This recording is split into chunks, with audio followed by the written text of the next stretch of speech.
ये क्वेश्चन देखिए, a particle is moving with velocity vector k y I cap plus x j cap.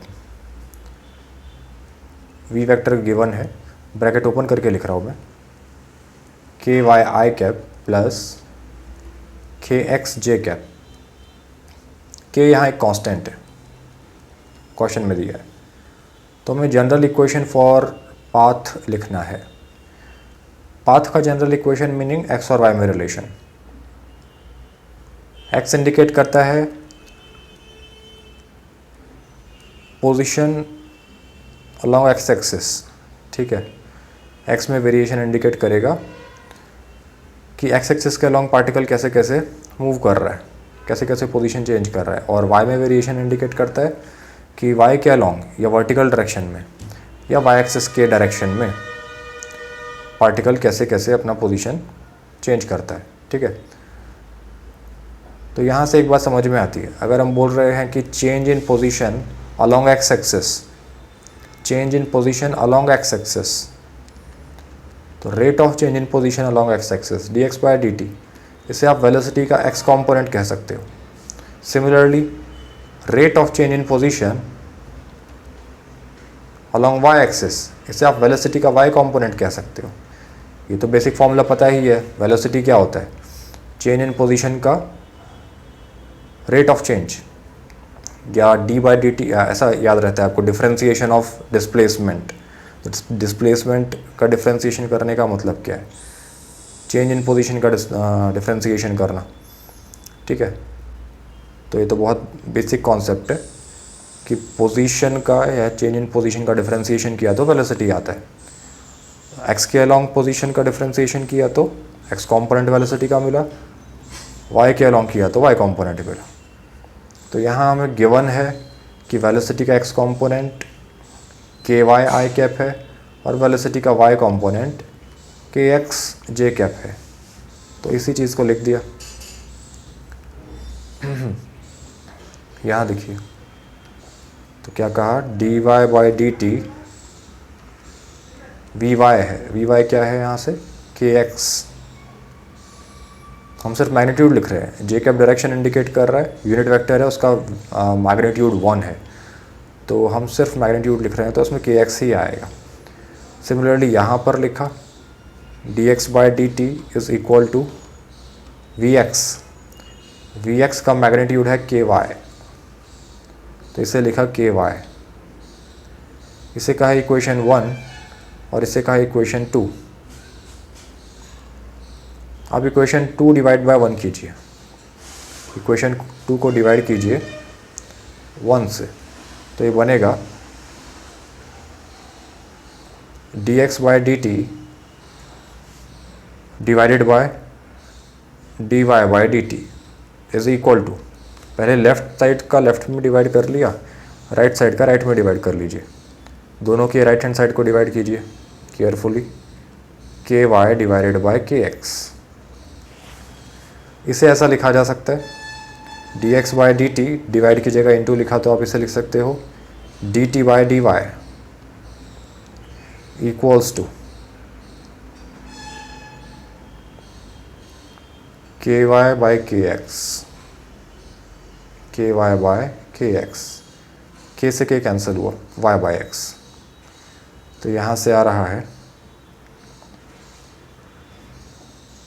यहाँ देखिए, यहाँ d x by d t में नीचे डी टी दिखाई दे रहा है और d t by d y में ऊपर डी टी दिखाई दे रहा है, तो इसे आप इस तरह से लिख सकते हो d x by d y, d t को मैंने वहाँ से हटा दिया, इक्वल्स टू, ये बना वाई बाई एक्स। अभी x को ट्रांसपोज कीजिए, इसे dx के साथ लिखिए और y को dy के साथ लिखिए।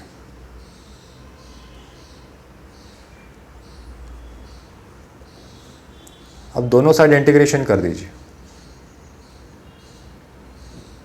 दोनों तरफ इंटीग्रेशन किया तो x का integration with respect to x ये होता है x square by 2।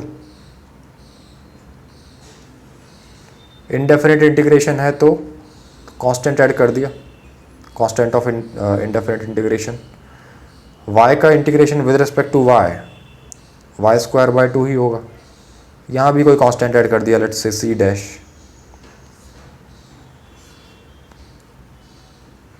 X square plus 2c by 2, c और एक्स स्क्वायर बाय 2 को ऐड किया, सी को 2 से मल्टीप्लाई डिवाइड करके डिनोमिनेटर सेम बनाकर ऐड किया। इस तरह से ऐड इस तरह से करते हैं ना।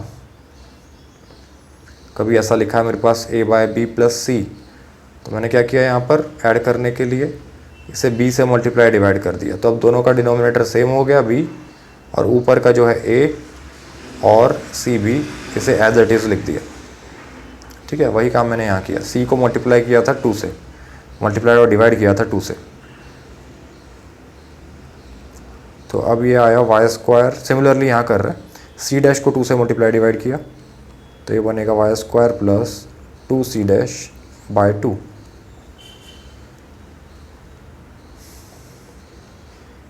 ये 2 से 2 डिवाइड होकर हट गया, ये कैंसिल हो गया, तो x square plus 2c is equal to y square plus 2c dash. इसे ऐसा लिखा जा सकता है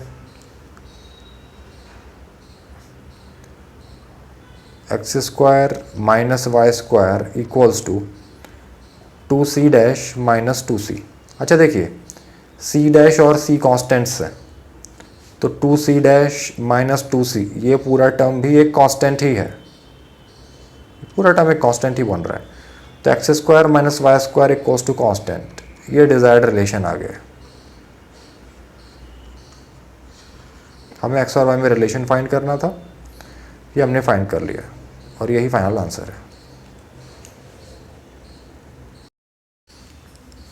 क्वेश्चन में जिसे ये नहीं समझा था कि क्या करना है, उसके लिए एक बार फिर से बोल देता हूँ कि जनरल इक्वेशन फॉर पाथ पूछा था, पाथ मतलब रास्ता, तो जो भी पाथ फॉलो करेगा ये जो पार्टिकल है, ऑब्वियसली उसके पाथ का एक एक्स कंपोनेंट होगा, एक वाई कंपोनेंट होगा। तो अल्टीमेटली आपको एक्स और वाई में रिलेशन ही फाइंड करना था। ठीक है, कोई भी अगर मूव करेगा एक्स वाई प्लेन में, तो उसका कंटिन्यूसली एक्स कोऑर्डिनेट और वाई कोऑर्डिनेट चेंज होता रहेगा। ठीक है, हो सकता है या होता रहेगा। ठीक है, तो एक्स और वाई में रिलेशन फाइंड करना ही इक्वेशन ऑफ पाथ बताना है।